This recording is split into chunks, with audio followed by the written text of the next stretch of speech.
Low cloud, green countryside and a chill wind. It has to be the beautiful Pyrenees that tower above France and Spain. And it's here where those with thoughts of victory must now prove their qualifications. It's all uphill from Blagnac via the Col d'Aspin and the Col de Tourmalet to Luz-Ardiden. A ride of 215 kilometres, and not surprisingly, Claudio Chiappucci fuels up for a day he knows will be both testing and painful.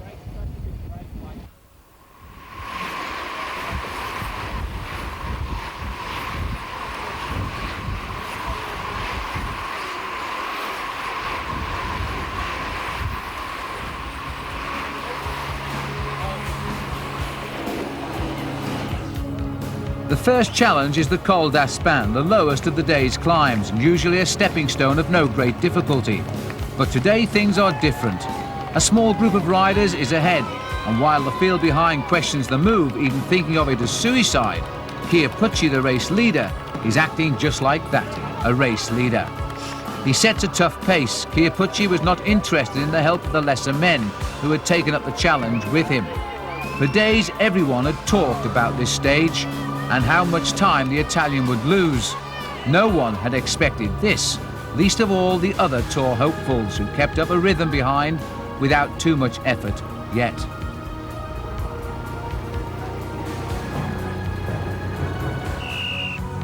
Chiappucci, since that first day breakaway, has warmed to the feeling of wearing yellow. If he was going to lose this race, he intended to do so in the finest traditions of the Tour de France. The attack was on, and the decision was now for others to make.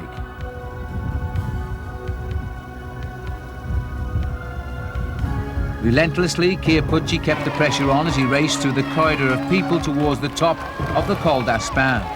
He gives way only for the sprinters to snatch the mountain points. He has a far bigger prize in mind. His lead over the first climb is just 34 seconds as he and his group of 10 begin the race down towards the base of the Col du Tourmalet.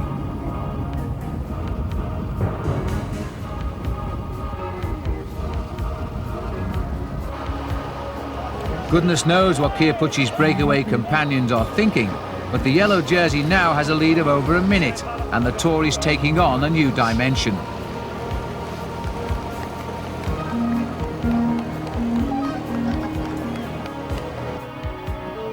Greg LeMond, his racing jersey wide open, must be wondering too, what is happening? Surely Chiappucci can't keep up such an attack. And he fights to limit the gains with 2 mountains still to come.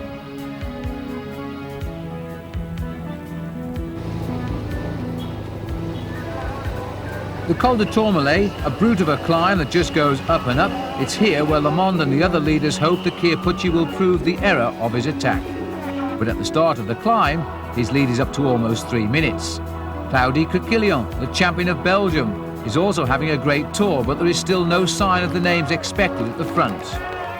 On through the mountain resort of La Mongie, and Chiappucci, his group thinning out, is left now with only the Belgian Johan Bruneel and the Italian Roberto Conti. Neither rider has a chance of winning the Tour de France, but they are both proving to be valuable allies to Chiappucci.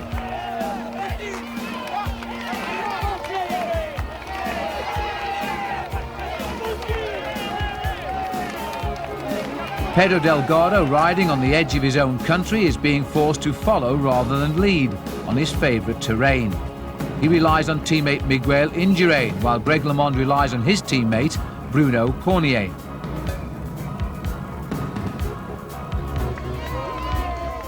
The chase seems at last to be beginning, and Spaniard Miguel Martinez Torres avoids the confusion by going ahead of Chiappucci's group by himself. Chiappucci, out in front since the start of the Aspin, still has Bruneel and 3 other riders for company. But when you are the race leader, you tend to have to do all of the work, while Greg LeMond here and Pedro Delgado rely on their teammates to set the pace. Another huge crowd on the summit of the Tourmalet sees Martinez Torres climbing to a 3-minute advantage. It wasn't quite the name the crowd expected to see, but as many are Spanish here anyway, the nationality is pleasing them. This gives you an idea as to just how steep the final corners of the Tourmalet are, and Torres climbs it very well. The newspaper, by the way, is not for a read on the way down, it's for keeping the cold wind off the chest. The riders continue to climb the mountain, but still there are the top names not evident, just the riders who escaped in the early breakaway with Kia Pucci. As so often happens when the champion leads the attack, other riders tend to slip away off the front. So unusually, the top names in this Tour de France were still to pass over the summit.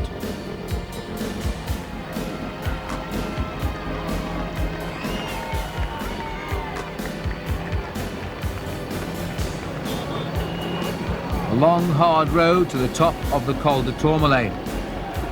Kia Pucci was still riding behind as the leaders go over the top. The yellow jersey, still with Conti, Brunel, Regis Simon, reaches the top. Just the descent and then the last climb and the finish to come.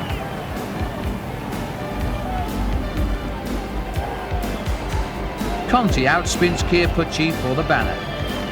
Behind, Thierry Claverolas scores well again to consolidate his lead in the King of the Mountains competition. Last year, the Frenchman was forced out of the Tour de France when he crashed while leading in the same competition.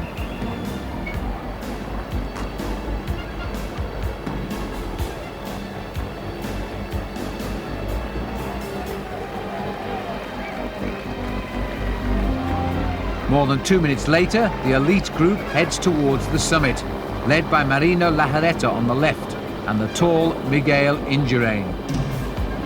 Delgado is in the centre and Le Monde tracks the back wheel of Indurain on the right. Others in the group include Fabio Parra from Colombia and Dmitriev Konishev, the fast-improving Soviet rider.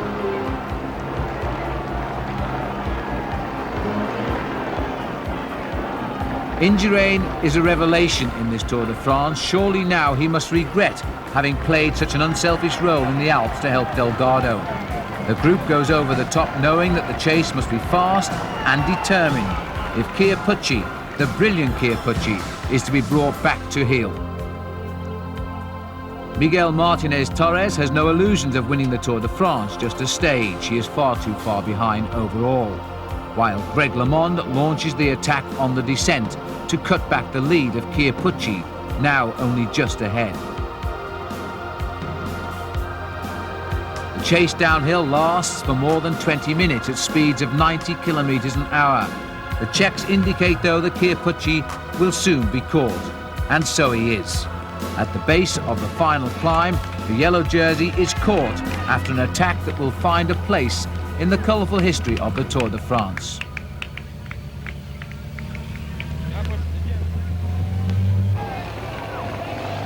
Kia Pucci still sits at the front of the reformed field as the final climb begins, but now he has the most feared names alongside him, except that of Eric Breukink, who's had a mechanical problem and a bad day in the Pyrenees. Greg LeMond has chased for most of the day. He has now caught his quarry, the race leader, the Maillot Jaune, and he sits and watches him. The face of Le Monde gives nothing away. It appears he's climbing very well indeed. Kia Pucci is trailed by Miguel Indurain, Greg LeMond, Pedro Delgado and Claude Quequelin. Nobody's really interested in the poor old Miguel Torres, who still rides just ahead thinking of a stage win. And nobody wants to help either the Maillot Jaune. Fabio Parra attacks on the right and Greg LeMond is the first to react. Marino Lajaretta takes LeMond's wheel. Conti follows, and soon everybody has moved across the road. There's one man, though, who finds he can't. The yellow jersey of Claudio Chiappucci is falling back. The gamble of the day appears now to have been the biggest mistake of the day.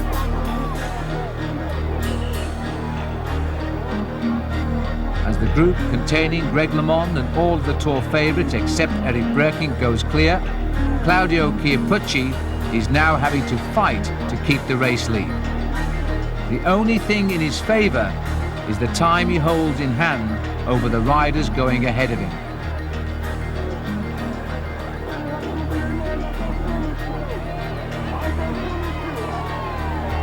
Around a hairpin bend, the Le Mans group rapidly go away. At last, Greg LeMond has got the move he was looking for, a chance to distance the man in yellow. The world champion, who started the season so badly, so out of form, was finding it on the day that mattered most, the road to Les Ardennes.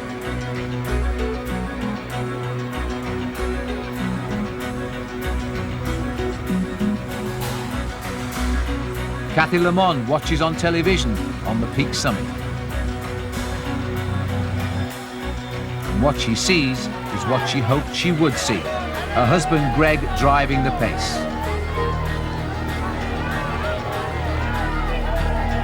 Miguel Indurain, Marina Larreta are the only two riders now who have matched the speed of Greg LeMond. Surprisingly, Pedro Delgado has dropped away.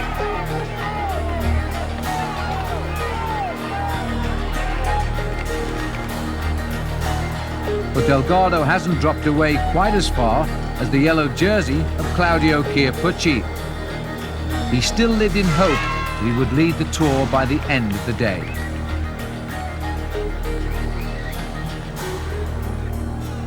This is Delgado trying desperately now to salvage a few seconds before the finish. He breaks away from Claudio Quintilian and Andy Hampsten. But Bruno Cornier finds the strength from somewhere to catch up with Delgado.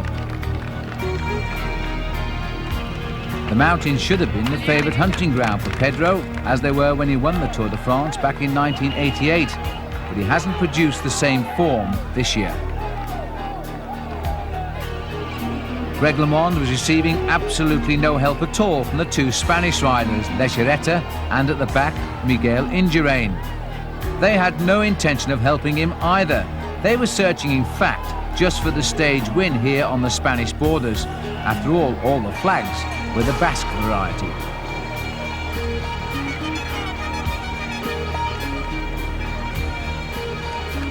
LeMond was thinking now in terms of seconds. Every second he gained over the field meant a second closer the maillot jaune of the Tour de France.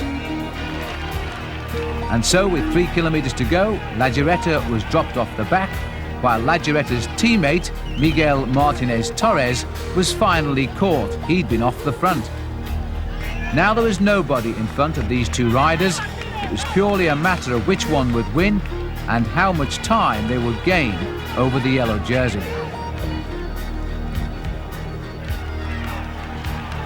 Further down the mountain, the yellow jersey was still in serious trouble. Towards the top, Greg LeMond was riding with an inspiration that he'd never shown before in this year's Tour de France.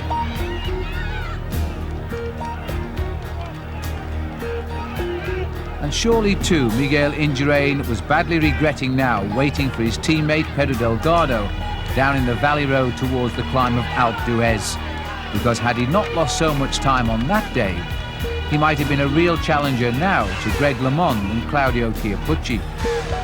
Les Ardennes was becoming one of the most famous climbs in the Tour de France, just like Alpe d'Huez did in the last decade.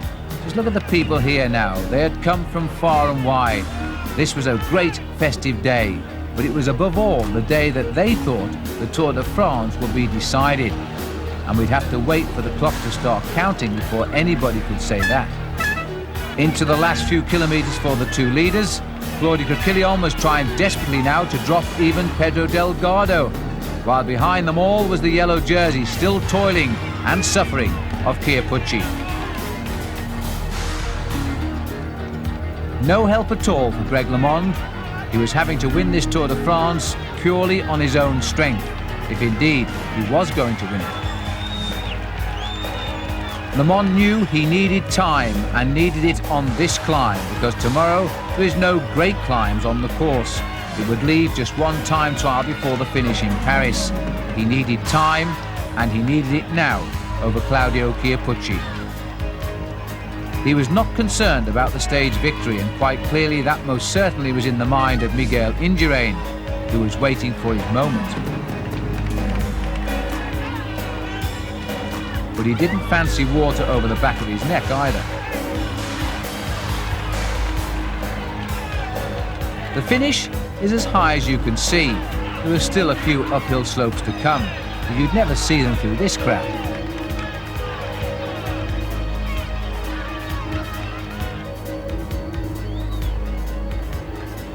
And the cheers were still there too for Claudio Chiappucci. For anybody watching it on television all day, they know just what a great ride he put in.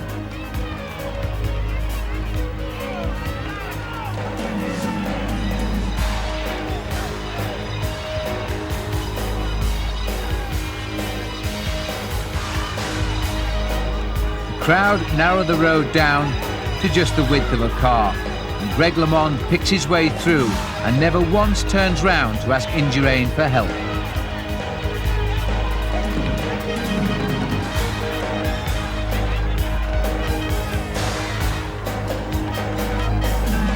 To the final bend, and at last Miguel Indurain lines up for the finish. Greg LeMond is grateful for his back wheel, but not for long. Indurain applies the pressure, just enough to crack the world champion. Greg LeMond's pacemaking up the hill had been formidable, but Indurain now was thinking only of the stage victory.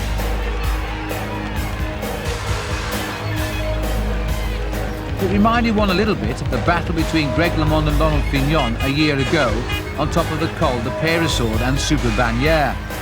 Then, of course, it was Fignon going clear. This time, it was Indurain.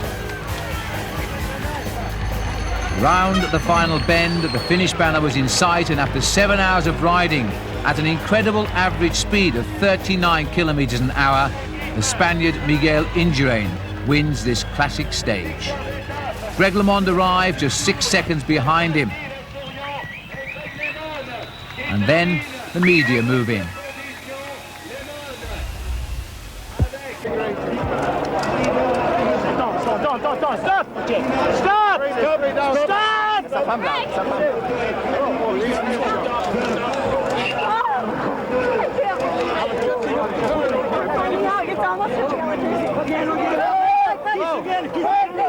How much you dug up?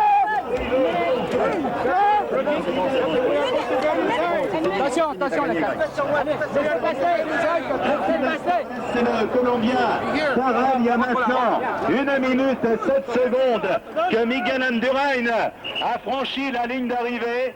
Voilà Fabio Parra qui termine avec un retard. Glauca Quillon came in as well. Marina Lagiretta had finished third. Martinez Torres had taken fourth place. Still no sign, though, of the yellow jersey. Had Greg LeMond taken the race lead? The clock was counting down. Claudio Chiappucci was alone now.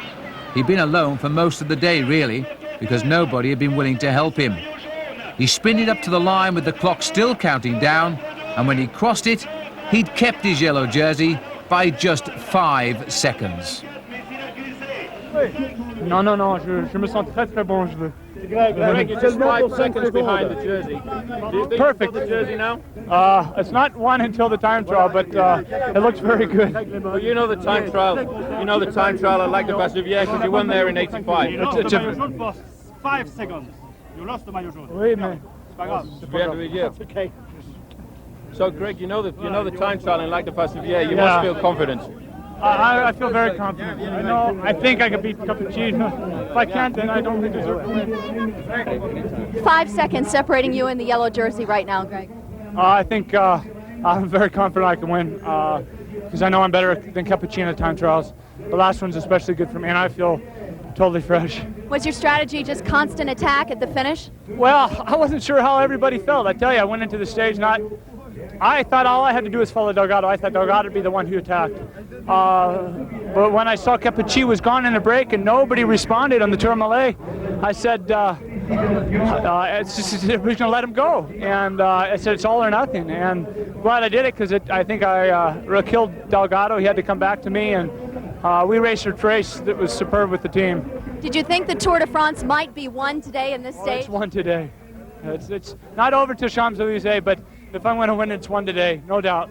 I can't say what the percentage, but it's a very, very good percentage that I'm going to maybe win. Thank you. Thanks.